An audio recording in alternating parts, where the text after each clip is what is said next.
है बाबा हम पास तेरे उड़ आए, पास तेरे उड़ आए। जो पिंजरे से उड़कर पंछी नीले गगन में जाए, पास तेरे उड़ आए।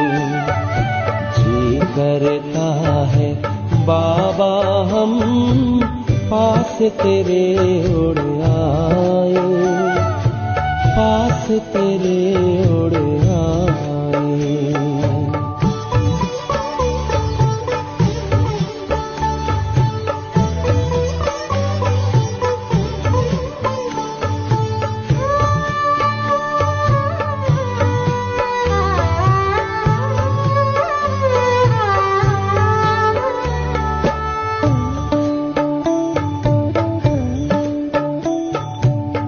कोई शय ना भाती है अब याद घर की आती है, करे इशारा किरण तुम्हारी जैसे हमें बुलाती है।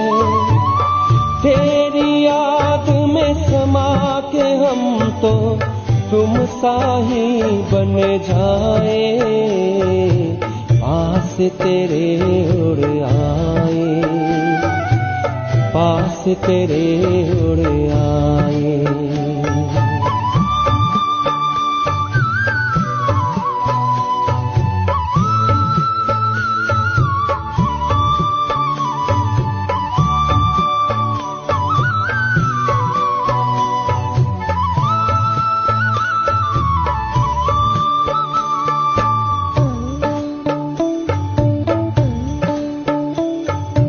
बस कुछ पल की बात है, फिर घर चलना साथ है। हाथ में हाथ तुम्हारे बाबा प्यार की बरसात है।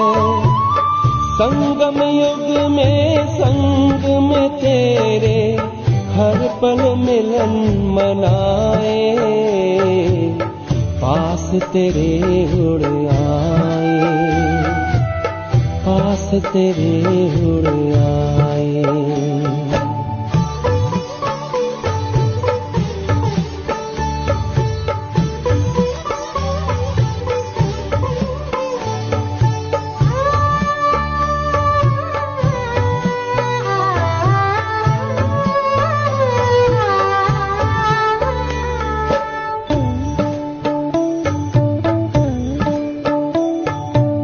अंबर से भी पार है, मणियों का गार है। परम शांति विश्राम यहाँ पर ज्योति का भंडार है। परमानंद सुधा नैनों से वसुधा पर छलकाए, पास तेरे उड़ आए। जी करता है बाबा हम पास तेरे उड़ आए, पास तेरे उड़ आए। जो पिंजरे से उड़कर पंछी नील गगन में जाए, पास तेरे उड़ आए। जी करता है बाबा हम पास तेरे उड़ आए, पास तेरे उड़ आए। ओम शांति। भारत देश प्राचीन राजयोग के लिए मशहूर है और इसीलिए देश में योग कैसे लगाएं, उसकी अलग अलग विधियां हैं। कोई हठ योगी हैं तो कोई सहज योगी हैं, कोई कर्म योगी हैं।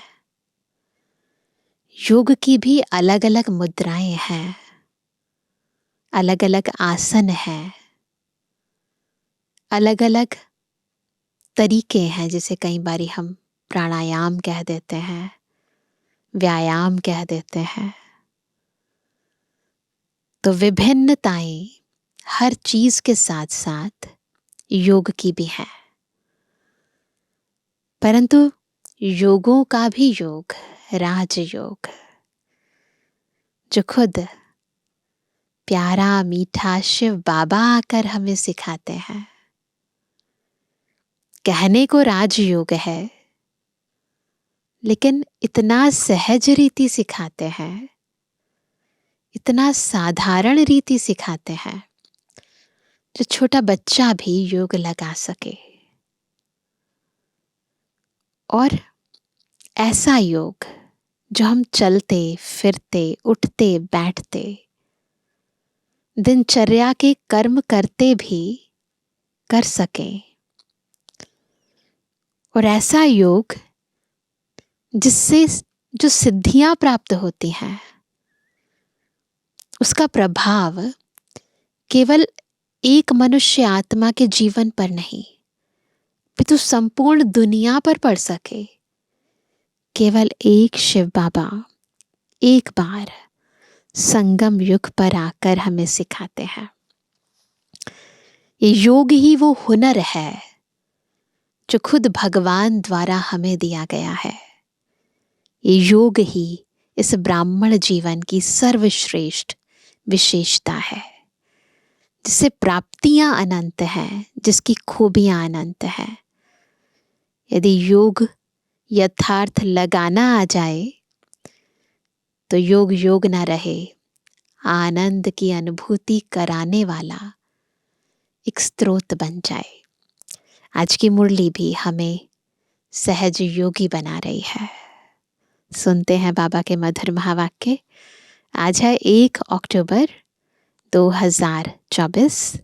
बाबा के मधुर महावाक्य हैं, मीठे बच्चे, देही अभिमानी बनने की प्रैक्टिस करो।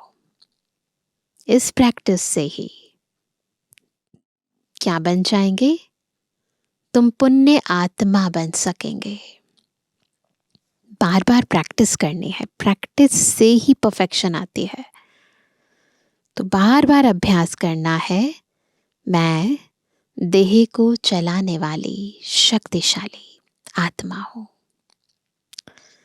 प्रश्न है, किस एक नॉलेज के कारण तुम बच्चे सदा हर्षित रहते हो? कौन सी है वो नॉलेज? उत्तर है, तुम्हें नॉलेज मिली है कि यह नाटक बड़ा वंडरफुल बना हुआ है।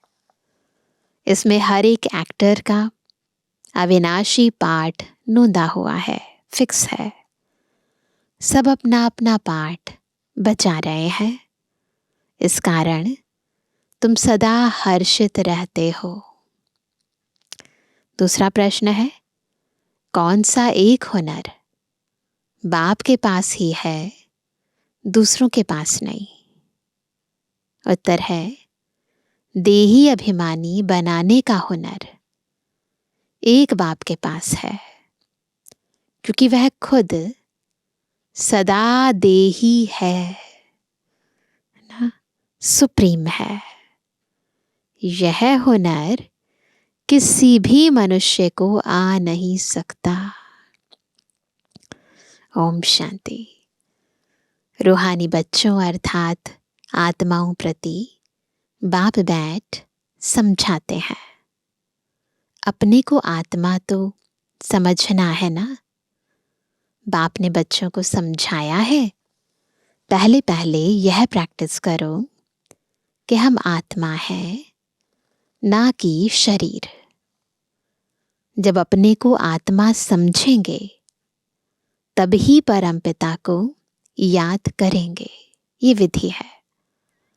अपने को आत्मा नहीं समझेंगे तो फिर जरूर लौकिक संबंधी धंधा आदि ही याद आता रहेगा। इसलिए पहले पहले तो यह प्रैक्टिस होनी चाहिए कि मैं आत्मा हूं, तो फिर रूहानी बाप की याद ठहरेगी। बाप यह शिक्षा देते हैं कि अपने को देह नहीं समझो। यह ज्ञान बाप एक ही बार सारे कल्प में देते हैं, फिर 5000 वर्ष बाद यह समझानी मिलेगी। अपने को आत्मा समझेंगे तो बाप भी याद आएगा। आधा कल्प तुमने अपने को देह समझा है, अब अपने को आत्मा समझना है। तो ये सारी बात समझ की है, यानी बुद्धि की है।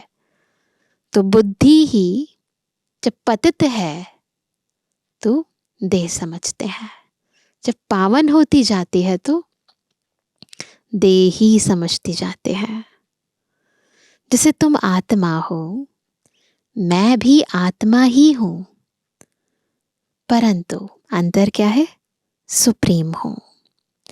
मैं हूं ही आत्मा, तो मेरे को कोई देह याद पड़ती ही नहीं। यह दादा तो शरीरधारी है ना, वह बाप है निराकार। यह प्रजापिता ब्रह्मा तो साकारी हो गया। शिव बाबा का असली नाम है ही शिव, वह है ही आत्मा। सिर्फ वह ऊंच ते ऊंच अर्थात सुप्रीम आत्मा है। सिर्फ इस समय ही आकर इस शरीर में प्रवेश करता हूं। वह कभी देह अभिमानी हो ना सके। देह अभिमानी साकारी मनुष्य होते हैं, वह तो है ही निराकार। उनको आकर यह प्रैक्टिस करानी है कि बाबा तो है ही सदा देही आत्मा ही है। हमें प्रैक्टिस कराते हैं बाबा कि हम कैसे देह में रहते अपने को देही समझें। कहते हैं तुम अपने को आत्मा समझो। मैं आत्मा हूं, आत्मा हूं, यह पाठ बैठकर पढ़ो। मैं आत्मा शिव बाबा का बच्चा हूं। हर बात की प्रैक्टिस चाहिए ना। बाप कोई नई बात नहीं समझाते हैं। तुम जब अपने को आत्मा पक्का पक्का समझेंगे तब बाप भी पक्का याद रहेगा। देह अभिमान होगा तो बाप को याद कर ही नहीं सकेंगे। बॉडी कॉन्शियस होंगे ना तो बाबा को याद नहीं कर पाएंगे। आधा कल्प तुमको देह का अहंकार रहता है। द्वापर युग से स्टार्ट हुआ। द्वापर और कलयुग 2 युग, आधा कल्प बॉडी कॉन्शियसनेस में रहे और देह का भी अहंकार हो गया। अभी तुमको सिखाता हूं कि अपने को आत्मा समझो। सतयुग में ऐसे कोई सिखाता नहीं है कि अपने को आत्मा समझो।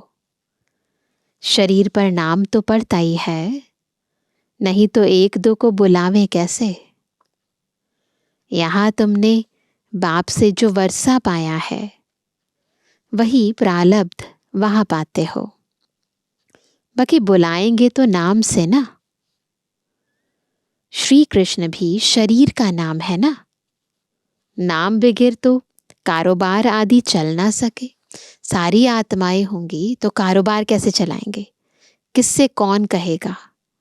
तो कारोबार के लिए नाम तो चाहिए ना। ऐसे नहीं कि वहां यह कहेंगे कि अपने को आत्मा समझो। वहां तो आत्म अभिमानी रहते ही हैं। पता है उनको, पूरी कॉन्शियसनेस बॉडी का पता ही नहीं है यूज करने के लिए। जैसे अभी हमें पता है कि ये कपड़े हैं और मैं अलग हूं, वैसे वहां ये कॉन्शियसनेस में है कि मैं आत्मा हूं और ये मेरे वस्त्र हैं, ये बॉडी मेरा वस्त्र है। ये प्रैक्टिस तुमको अभी कराई जाती है क्योंकि पाप बहुत चढ़े हुए हैं। वो जो बोझ है ना आत्मा पर पापों का, मुझे सोल कॉन्शियस होने नहीं देता है। आहिस्ते आहिस्ते थोड़ा थोड़ा पाप चढ़ते चढ़ते अभी फुल पाप आत्मा बन पड़े हो। आधा कल्प के लिए जो कुछ किया वह खलास भी तो होगा ना। आहिस्ते आहिस्ते कम होता जाता है। सतयुग में तुम सतो प्रधान हो, त्रेता में सतो बन जाते हो। वर्षा अभी मिलता है। अपने को आत्मा समझ बाप को याद करने से ही वर्षा मिलता है। यह देही अभिमानी बनने की शिक्षा बाप अभी देते हैं। सतयुग में यह शिक्षा नहीं मिलती। अपने अपने नाम पर ही चलते हैं। यहाँ तुम हर एक को याद के बल से पाप आत्मा से पुण्य आत्मा बनना है। पाप आत्मा से पुण्य आत्मा बनने के लिए कौन सा बल चाहिए? याद का बल। सतयुग में इस शिक्षा की दरकार ही नहीं, क्योंकि सारे देव आत्माएं हैं, तो इस नॉलेज की जरूरत नहीं है वहां। ना तुम यह शिक्षा वहां ले जाते हो, वहां ना यह ज्ञान न योग ले जाते हो। तुमको पतित से पावन अभी ही बनना है। फिर क्या होगा? फिर आहिस्ते आहिस्ते कला कम होती है। जैसे एग्जाम्पल क्या देते हैं कला कम होने का? जैसे चंद्रमा की कला कम होते होते लीक जाकर रहती है। बिल्कुल देखेंगे ना, अमावस्या का चांद लीक जाकर रहती है। तो इसमें मूंझो नहीं, कुछ भी ना समझो तो पूछो। पहले तो यह पक्का निश्चय करो। पहला पाठ ना सारे ज्ञान का निचोड़ है।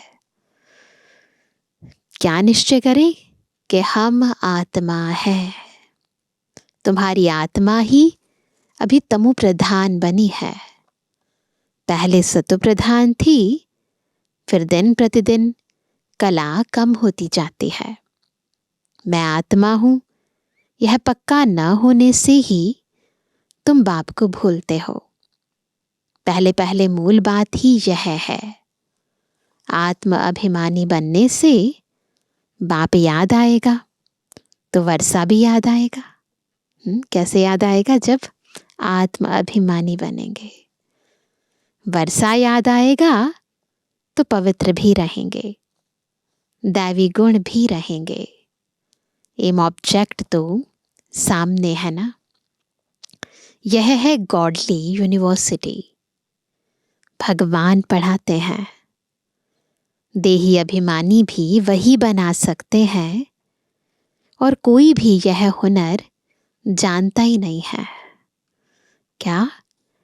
देही अभिमानी बनाने का हुनर केवल एक बाबा जानते हैं, एक बाप ही सिखाते हैं।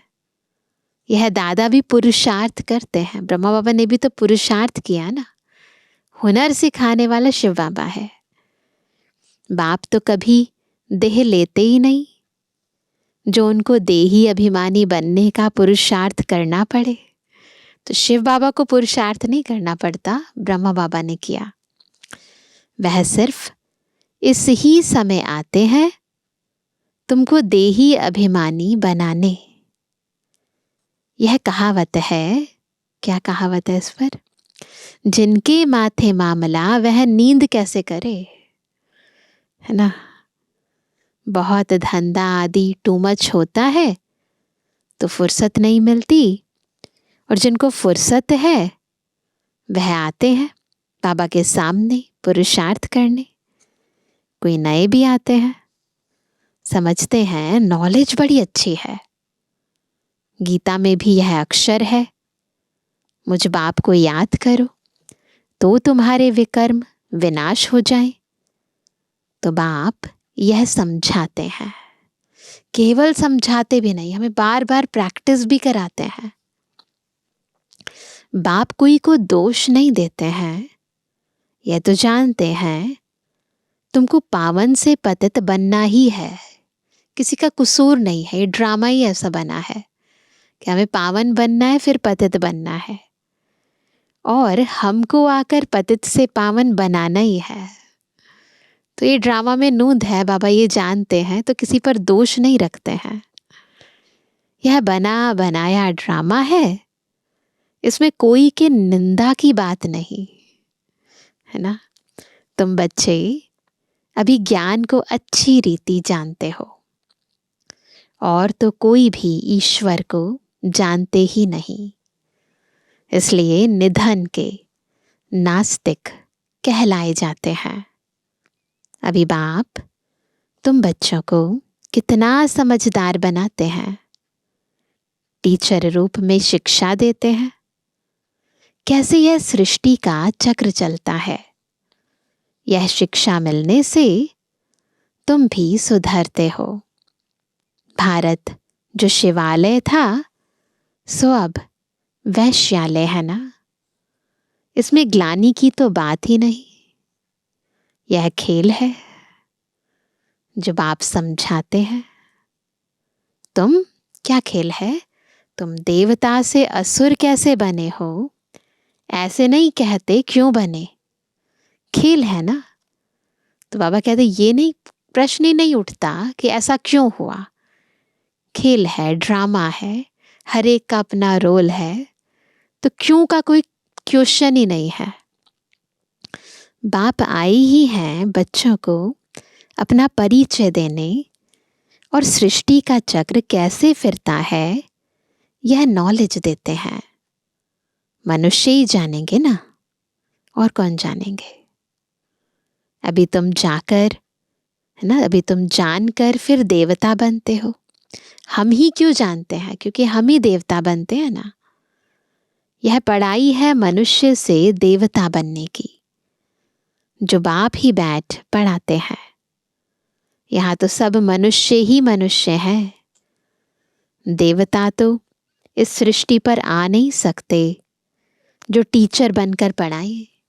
देवता बनने की पढ़ाई शिव बाबा आकर पढ़ाते हैं, देवता आकर नहीं पढ़ा सकते, वो टीचर नहीं बनेंगे। पढ़ाने वाला बाप देखो कैसे पढ़ाने आते हैं। गायन भी है, परमपिता परमात्मा कोई रथ लेते हैं ना। श्रीमद् भगवद गीता में है ना, मैं वृद्ध मानव तन का आधार लेता हूँ, है ना। तो बाबा कहते हैं कि ये भी गायन है। यह पूरा नहीं लिखते कि कौन सा रथ लेते हैं। त्रिमूर्ति का राज भी कोई समझते नहीं, है ना। शास्त्रों में है सारी बातें, पर इतनी ज़्यादा घूम घूम कर बताई गई हैं, गोल मटोल करके बताई गई हैं कि कुछ समझ ही नहीं आता है। ये भी लिखा है कि शिव परमात्मा ने ब्रह्मा द्वारा सृष्टि की स्थापना की, परंतु कैसे की, कब आए, कुछ भी पता नहीं है। त्रिमूर्ति का भी गायन है। सब चीज़ें कहीं ना कहीं किसी न किसी रूप में है, पर स्कैटर्ड है, बिखरी हुई हैं। अब वास्तविकता में क्या हुआ वो किसी को भी नहीं पता। तो बाबा कहते हैं कि त्रिमूर्ति का राज भी कोई समझते नहीं। परम पिता अर्थात परम आत्मा वो जो है सो अपना परिचय तो देंगे ना। अहंकार की बात नहीं, बाबा अपनी अहंकार नहीं दिखाते हैं। हाँ, महिमा बताते हैं, पर नॉलेज के लिए बताते हैं, अहंकार नहीं दिखाते हैं। न समझने के कारण कहते हैं इनमें अहंकार है। यह ब्रह्मा तो कहते नहीं कि मैं परमात्मा हूं। यह तो समझ की बात है, यह तो बाप के महावाक्य हैं। सभी आत्माओं का बाप एक है। इनको दादा कहा जाता है। यह भाग्यशाली रथ है ना। तो ब्रह्मा की महिमा अलग, शिव बाबा की महिमा अलग। नाम भी ब्रह्मा रखा है क्योंकि ब्राह्मण चाहिए ना। आदिदेव प्रजापिता ब्रह्मा है, प्रजा का पिता है। अब प्रजा कौन सी? प्रजा कौन सी है? बच्चे कौन है? प्रजापिता ब्रह्मा शरीरधारी है तो एडॉप्ट किया ना। बच्चों को शिव बाबा समझाते हैं, मैं एडॉप्ट नहीं करता हूं, तुम सब आत्माएं तो सदैव मेरे बच्चे हो ही। बाबा को एडॉप्ट करने की जरूरत ही नहीं है। हम आत्माएं तो परमात्मा के बच्चे हैं ही। मैं तुमको बनाता नहीं हूं। क्रिएट ऐसे नहीं कि बनाते हैं, आत्माएं बनाते हैं, नहीं। मैं तो तुम आत्माओं का अनादि बाप हूं। बाप कितना अच्छी रीति समझाते हैं, फिर भी कहते हैं अपने को आत्मा समझो। तुम सारी पुरानी दुनिया का संन्यास करते हो। बुद्धि से जानते हैं सब वापस जाएंगे इस दुनिया से। ऐसे नहीं संन्यास कर जंगल में जाना है। सारी दुनिया का संन्यास कर हम अपने घर चले जाएंगे। इसलिए कोई भी चीज याद न आए सिवाय एक बाप के। 60 वर्ष की आयु हुई, 60 वर्ष की आयु हुई तो फिर वाणी से परे वानप्रस्थ में जाने का पुरुषार्थ करना चाहिए। यह वानप्रस्थ की बात है अभी की। भक्ति मार्ग में तो वानप्रस्थ का किसको पता ही नहीं है। वानप्रस्थ का अर्थ नहीं बता सकते हैं। वाणी से परे मूल वतन को कहेंगे। वहां सभी आत्माएं निवास करते हैं तो सबकी वानप्रस्थ अवस्था है। सबको जाना है घर। न घर कहाँ, वाणी से परे निर्वाण धाम। शास्त्रों में दिखाते हैं आत्मा भ्रुकुटी के बीच चमकता हुआ सितारा है। कहीं समझते हैं आत्मा अंगुष्ठे मिसल है। अंगुष्ठे मिसल को ही याद करते हैं। जो दिखाते हैं ना, सालिग्राम बना देते हैं तो अंगूठे की आकार का, तो कहते हैं ऐसे है। स्टार को याद कैसे करें? है तो सितारे की तरह सूक्ष्म, अति सूक्ष्म, पर उसको याद कैसे करें? पूजा कैसे करें? तो बाप समझाते हैं तुम दे अभिमान में जब आते हो तो पुजारी बन जाते हो। भक्ति का समय शुरू होता है। उनको भक्ति कल्ट कहते हैं। ज्ञान कल्ट अलग है। ज्ञान और भक्ति इकट्ठे नहीं हो सकते। या तो है ज्ञान या तो है भक्ति। जैसे दिन और रात इकट्ठे नहीं हो सकते। या तो है दिन या तो है रात। बिल्कुल ऐसे दिन और रात इकट्ठे नहीं हो सकते। दिन सुख को कहा जाता और रात दुख अर्थात भक्ति को कहा जाता है। कहते हैं प्रजापिता ब्रह्मा का दिन और फिर रात। तो प्रजा और ब्रह्मा जरूर दोनों ही इकट्ठे होंगे ना। तुम समझते हो हम ब्राह्मण ही आधा कल्प सुख भोगते हैं, फिर आधा कल्प दुख। यह बुद्धि से समझने की बात है। यह भी जानते हो सब बाप को याद नहीं कर सकते हैं, फिर भी बाप खुद समझाते रहते हैं अपने को आत्मा समझो और मुझे याद करो तो तुम पावन बन जाएंगे। यह पैगाम सबको पहुंचाना है। बाबा का परिचय देना है और बाबा को याद कैसे करना है वो विधि सबको बतानी है। सर्विस करनी है। जो सर्विस ही नहीं करते तो वह फूल नहीं ठहरे ना। फूल कौन? जिन्होंने बाबा को पहचाना है, जो पवित्र बने हैं। बागवान बगीचे में आएंगे तो उनको फूल ही सामने चाहिए। जो सर्विसेबल है, बहुतों का कल्याण करते हैं, जिनको देह अभिमान है, वह खुद भी समझेंगे हम फूल तो है नहीं, बॉडी कॉन्शियसनेस है तो फूल नहीं है, कांटे हैं। और अगर सोल कॉन्शियसनेस है, आत्मिक स्मृति है, स्थिति है, तो फूल है। बाबा के सामने तो अच्छे अच्छे फूल बैठे हैं, तो बाप की उन पर नजर जाएगी, डांस भी अच्छा चलेगा। यानी बाबा एग्जाम्पल देते हैं ना, डांसिंग गर्ल का मिसाल देते हैं। अगर ऑडियंस कहेगी हेयर हेयर, खुश होगी, तो डांस भी अच्छा होगा ना। स्कूल में भी टीचर तो जानते हैं ना, कौन नंबर 1, कौन नंबर 2, 3 में है। बाप का भी अटेंशन सर्विस करने वालों तरफ ही जाएगा। दिल पर भी वह चढ़ते हैं, डिससर्विस करने वाले थोड़े ही दिल पर चढ़ते, है ना। बाप पहली पहली मुख्य बात समझाते हैं। पहली इंपॉर्टेंट बात, अपने को आत्मा निश्चय करो, तब बाप की याद ठहरेगी ना। बाबा पहला ज्ञान आत्मिक स्थिति का, आत्मिक स्मृति का देते हैं। उस ज्ञान के आधार से हम फिर बाबा को भी जानते हैं और बाबा से योग लगाते हैं। देह अभिमान होगा तो बाप की याद ठहरेगी नहीं। लौकिक संबंधियों तरफ, धंधे धोरी तरफ बुद्धि चली जाएगी। देही अभिमानी होने से पारलौकिक बाप ही याद आएगा। बाप को तो बहुत प्यार से याद करना चाहिए। अपने को आत्मा समझना, इसमें मेहनत है, एकांत चाहिए। ये जो आत्मिक स्थिति जो है, उसके लिए एकांत बहुत ज़रूरी है, अंतर्मुखता बहुत ज़रूरी है, एकाग्र बुद्धि बहुत ज़रूरी है।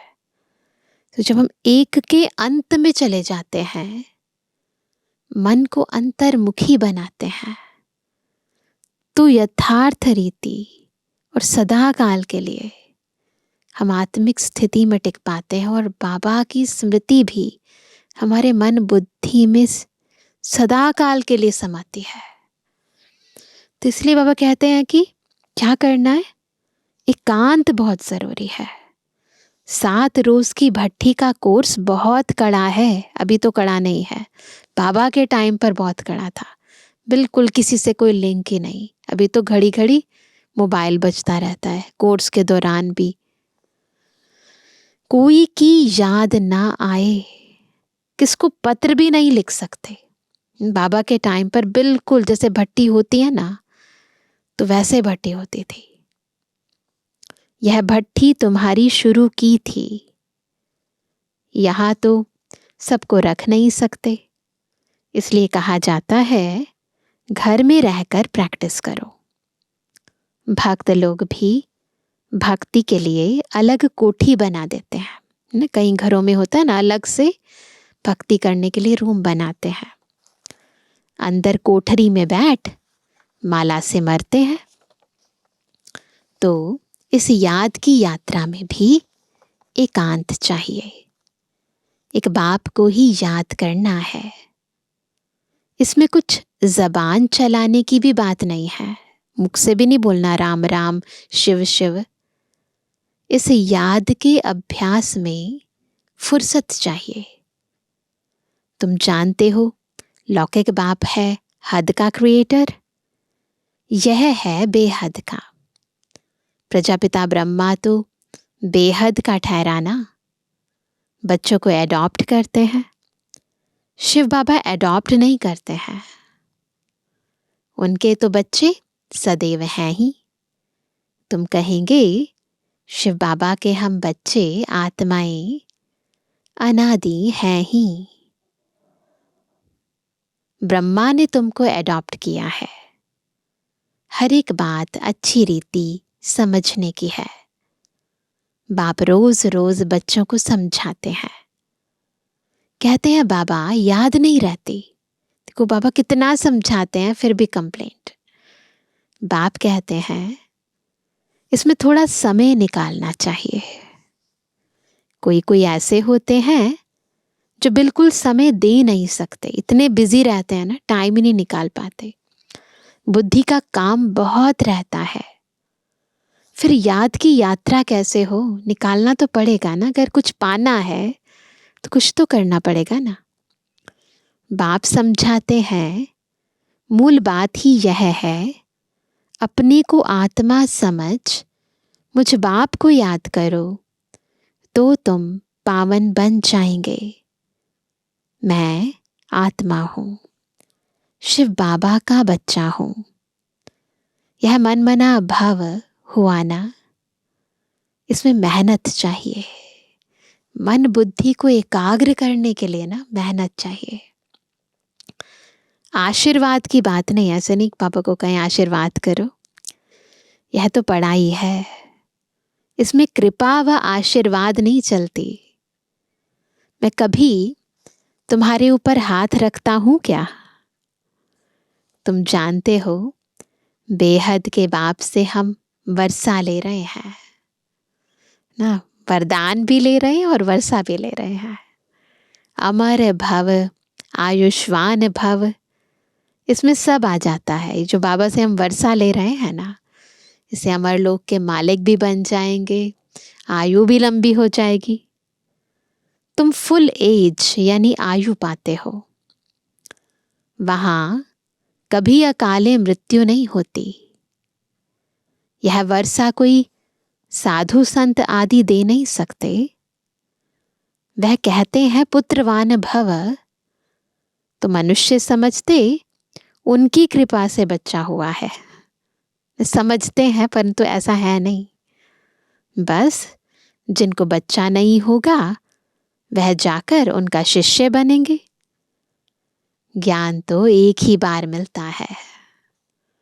यह है अव्यभिचारी ज्ञान, जिसकी आधा कल्प प्रालब्ध चलती है। तो यहाँ पर व्यभिचारीपना नहीं है, ना अनेकों की भक्ति करनी है, ना अनेकों को याद करना है। यह है अव्यभिचारी ज्ञान। एक को याद करना है, एक की बात सुननी है। फिर है अज्ञान। भक्ति को अज्ञान कहा जाता है। हर एक बात कितना अच्छी रीति समझाई जाती है। अच्छा मीठे मीठे के लिए जन्मानी बच्चों पितृवानी बाप दादा का दिल जान सको प्रेम से नंबरवार प्रसाद अनुसार याद कर। रूहानी बच्चों की रूहानी बाप दादा को गुड मॉर्निंग, नमस्ते नमस्ते नमस्ते। धारणा के लिए मुख्य सार पहला, अभी वानप्रस्थ अवस्था है, इसलिए बुद्धि से सब कुछ संन्यास कर एक बाप की याद में रहना है। एकांत में बैठ अभ्यास करना है। हम आत्मा है, आत्मा है। दूसरा, सर्विसेबल फूल बनना है। देह अभिमानवश ऐसा कोई कर्म नहीं करना है जो डिससर्विस हो जाए। बहुतों के कल्याण के निमित्त बनना है। थोड़ा समय याद के लिए अवश्य निकालना है। वरदान है परमात्म ज्ञान की नवीनता, पवित्रता को धारण करने वाले सर्व लगावों से मुक्त भव। सब लगावों से मुक्त कैसे बनेंगे? जब पवित्रता को धारण करेंगे। इस परमात्म ज्ञान की नवीनता ही पवित्रता है। फलक से कहते हो कि आग कपूस इकट्ठा रहते भी आग नहीं लग सकती। विश्व को आप सबकी यह चैलेंज है कि पवित्रता के बिना योगी व ज्ञानी तो आत्मा नहीं बन सकते। तो पवित्रता अर्थात संपूर्ण लगाव मुक्त। पवित्रता की डेफिनेशन क्या है? संपूर्ण लगाव मुक्त। किसी भी व्यक्ति व साधनों से भी लगाव ना हो। चेक करो, मेरी बुद्धि जाती है कहीं पर?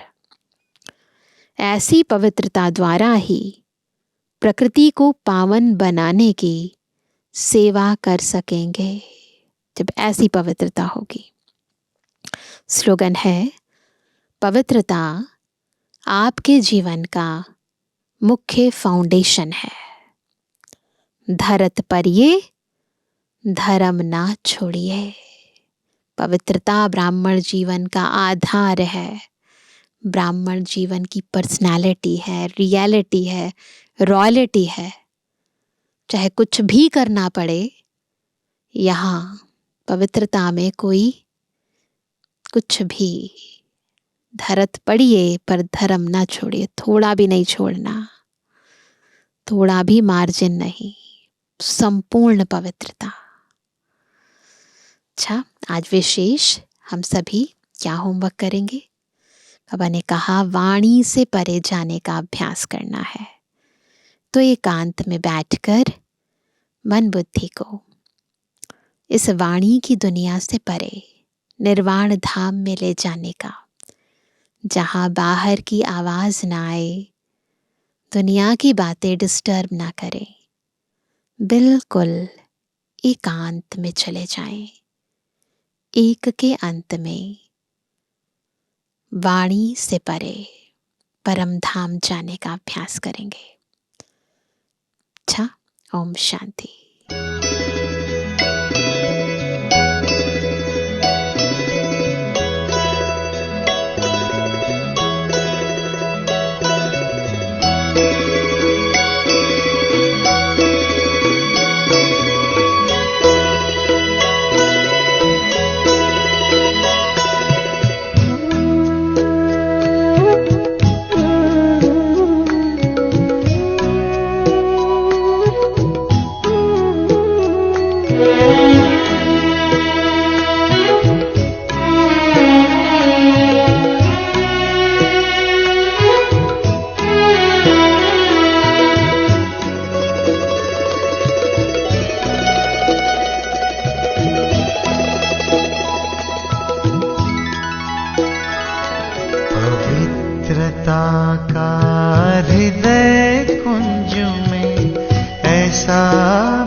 सच्चाई, अंतर में निर्मलता आई।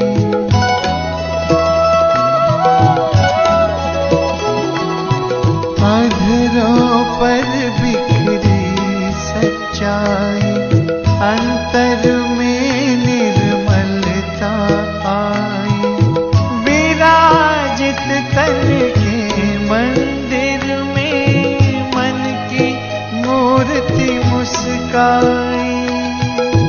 दीन प्रभु की सबको देने चला ये काफिला, जिसकी सुगंध से जीवन में सुख ही सुख मिला, जिसकी सुगंध से जीवन में सुख ही सुख मिला।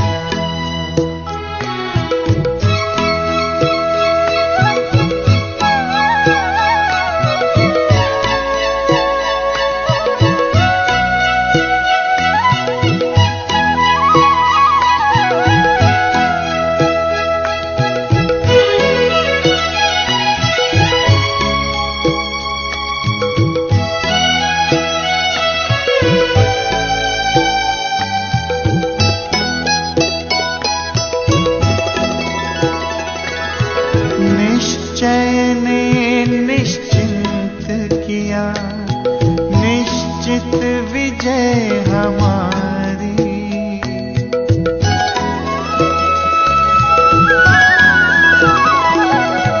निश्चय ने निश्चिंत किया, निश्चित विजय हमारी। पवित्रता के बल से होगी पावन दुनिया ये सारी। सबका भला हो यही दुआ का दिल में सिलसिला, जिसकी सुगंध से जीवन में सुख ही सुख